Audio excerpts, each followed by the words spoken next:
बढ़ेंगे। महाराष्ट्र के चुनावी संग्राम में प्रचार का आज आखिरी दिन है।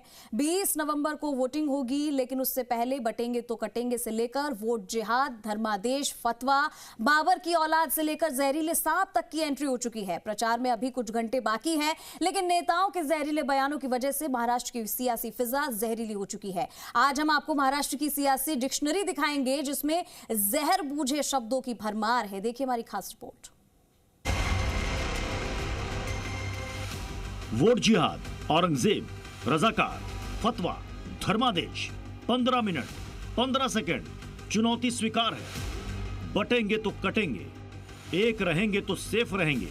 नफरत, मोहब्बत, मुसलमान और अंत में महाराष्ट्र के चुनावी रण में एंट्री हुई है जहरीले सांप की। ये वो शब्द हैं, या यूं कहें कि इन्हीं शब्द बाणों के जरिए महाराष्ट्र का चुनावी महाभारत लड़ा जा रहा है।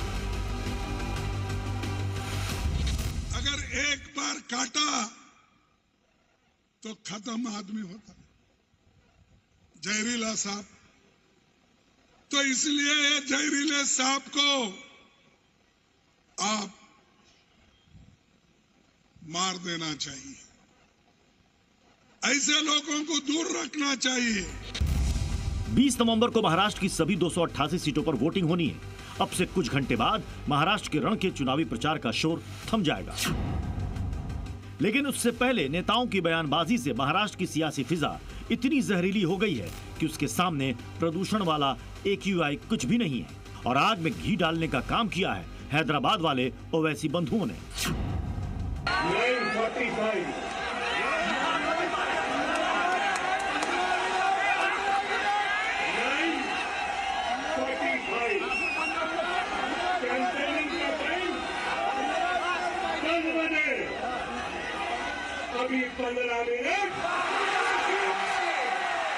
हिंदुस्तान, हम 25 करोड़ है ना, तुम 100 करोड़ है ना, ठीक है।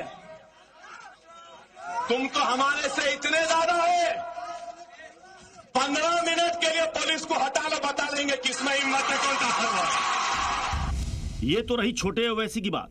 बड़े भाई जनाब असदुद्दीन ओवैसी भी सियासी फिजा में कम जहर घोलने का काम नहीं किया है, और ओवैसी को उन्हीं की भाषा में जवाब दिया महाराष्ट्र के डिप्टी सीएम देवेंद्र फडणवीस ने। अब बीजेपी के उम्मीदवार है, अब उन्होंने तो खाली गाली दे रहे मेरे को, ये ऐसा वो ऐसा, वफ का हम वो ले लेंगे, हम मस्जिद ले लेंगे, क्या क्या लेना चाहते हैं आप? याद रखो, हम भी ले सकते हैं तुम्हारी, याद रखो। 20 तारीख को हम लेंगे। और आजकल तो ये ओवैसी भी यहां आने लगा है। मेरे हैदराबादी भाई, उधर ही रहना, इधर को मत आना, इधर को तुम्हारा कोई कामा नहीं है। महाराष्ट्र चुनाव में औरंगजेब की भी एंट्री हुई, जब डिप्टी सीएम फडणवीस ने इशारों में ओवैसी बंधुओं पर निशाना साधा और कहा कि औरंगजेब की मजार पर जाने वाले चुल्लू भर पानी में डूब मरे। महापराक्रमी परम प्रतापी एक ही शंभू राजा था। संभाजी राजे ने कह दिया, अरे जान भी चली जाए, न स्वराज दूंगा न स्वधर्म दूंगा।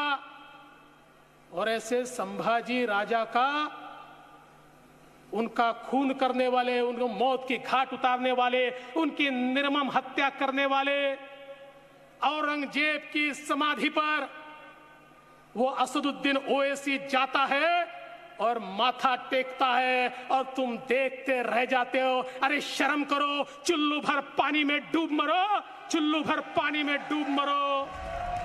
यूपी के मुख्यमंत्री योगी आदित्यनाथ ने यहां तक कह दिया कि औरंगजेब की औलादों को नहीं आने देना है। आपके ग्रैंडफादर ने, आपके फादर ने प्रॉपर्टी बनाई, अब ये इसका एक्सरे करवाएंगे, सर्वे करवा करके फिर इसमें से आधी प्रॉपर्टी पे कब्जा करेंगे, फिर उसको मुसलमानों को आवंटित करेंगे। कोई रोहिंग्या आएगा, कोई बांग्लादेशी आएगा, कोई पाकिस्तानी आएगा, कोई अफगानिस्तानी आएगा, क्या आप इसको स्वीकार करेंगे? क्या बहनों और भाइयों, इंडी गठबंधन में अब औरंगजेब की आत्मा घुस चुकी है, इसको मत आने देना। औरंगजेब को पहले ही छत्रपति शिवाजी महाराज समाप्त कर चुके हैं। अब महाराष्ट्र के अंदर औरंगजेब और उसकी संतानों को नहीं आने देना है।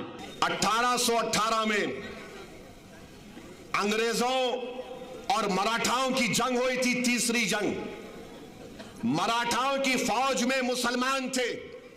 कौन सी तारीख को? 1818। फडणवीस, तुम तारीख में वीक हो, तुम्हारे को नहीं मालूम, तुम हिस्ट्री नहीं जानते।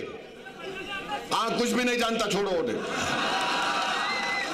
तो 1818 में अंग्रेजों के खिलाफ मराठाओं ने जंग की थी और उस जंग में मुसलमान थे। मुसलमान मालेगांव के किले पे खड़े हो गए और अंग्रेजों को से मुकाबला किया। बयान ऐसे हैं कि सुनने में शर्म आ जाए, लेकिन हैदराबाद वाले ओवैसी बंधु शर्म की हर सीमा पार कर चुके हैं। अब बीजेपी के उम्मीदवार है, अब उन्होंने तो खाली गाली दे रहे मेरे को। ये ऐसा वो ऐसा, वफ का हम वो ले लेंगे, हम मस्जिद ले लेंगे। क्या क्या लेना चाहते हैं आप? याद रखो, हम भी ले सकते हैं तुम्हारी, याद रखो। 20 तारीख को हम लेंगे। ओवैसी बंधु बयानबाजी करे और उसका जवाब गिरिराज सिंह की ओर से ना आए, ऐसा कैसे हो सकता है? जब तक इस देश में सावरकर का बलिदान की सोच रहेगी, तब तक जिन्ना की सोच मरी रहेगी। किसी राज्य में चुनाव हो और योगी के बयान की चर्चा ना हो, ऐसा तो हो ही नहीं सकता। हरियाणा के बाद महाराष्ट्र में भी योगी आदित्यनाथ बटेंगे और कटेंगे वाले बयान से विरोधियों पर प्रहार कर रहे हैं। जाति के नाम पर, मत और मजहब के नाम पर, क्षेत्र और भाषा के नाम पर बांटने वाले लोग इस देश के दुश्मन हैं। भारत की अस्मिता के साथ खिलवाड़ करने वाले लोग हैं।